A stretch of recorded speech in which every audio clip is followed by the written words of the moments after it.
Now we're going to talk about this bottom area of the desktop called the dock. The dock is divided into two areas.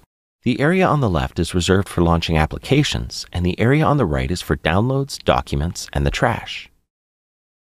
To launch an application from the dock, simply click on the desired icon. When you minimize an application, it slides down into the right section of the dock. You can either click on the minimized application, or you can click on the application icon to bring it back up. You can move an application anywhere you want on the dock, but be careful. If you accidentally drag the app off the dock, it will explode and be removed from the dock. Getting the application back is easy though.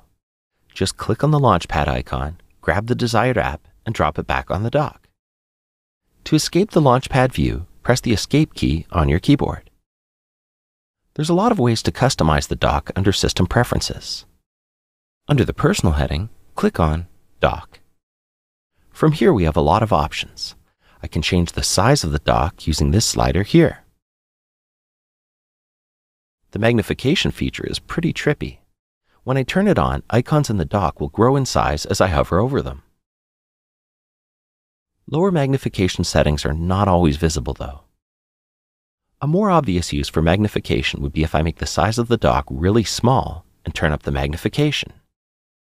You might, however, find it difficult to navigate the dock if these settings are too extreme.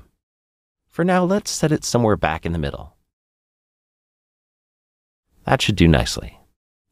Now, depending on how you work, you might want to set the dock up on different sides of the screen. When you choose either the left or the right setting, the dock will show up in a different looking frame on the side of the window. Either setting will have the apps at the top of the dock and the trash, documents, and downloads at the bottom. Let's leave this set at the traditional bottom setting for now. Now you know how when you minimize applications and they do that cool sliding effect? Well, that's called the genie effect, as in a genie sliding back into its magic lamp. Check it out in extreme slow motion as the app minimizes to the dock. Now if for some reason you don't like this effect, you can set it to the scale effect and the application will gradually shrink into the Finder. Since these effects barely take any processing power, I would just leave it set to Genie because it looks cool, but, to each their own.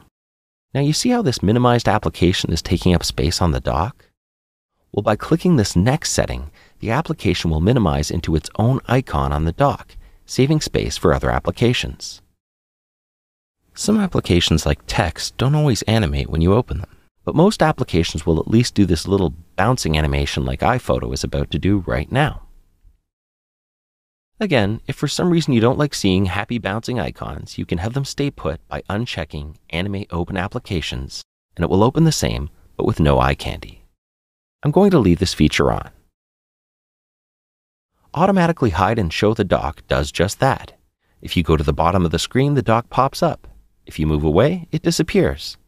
This can be great for saving desktop space and avoiding visual clutter.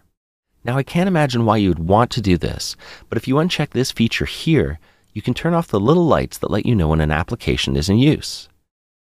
Just look below the icons when I turn it on and off. Last but not least, you can click on this question mark here and you get further information on the dock, as well as a special section on shortcuts or key commands if you prefer. Now figure out how you want to set up your dock. I myself usually have it set up in a different way, but for the purpose of these tutorials, I'm going to leave it set to the factory settings so everyone can follow along. But don't be afraid to try something different. The dock won't bite, and your changes can always be undone.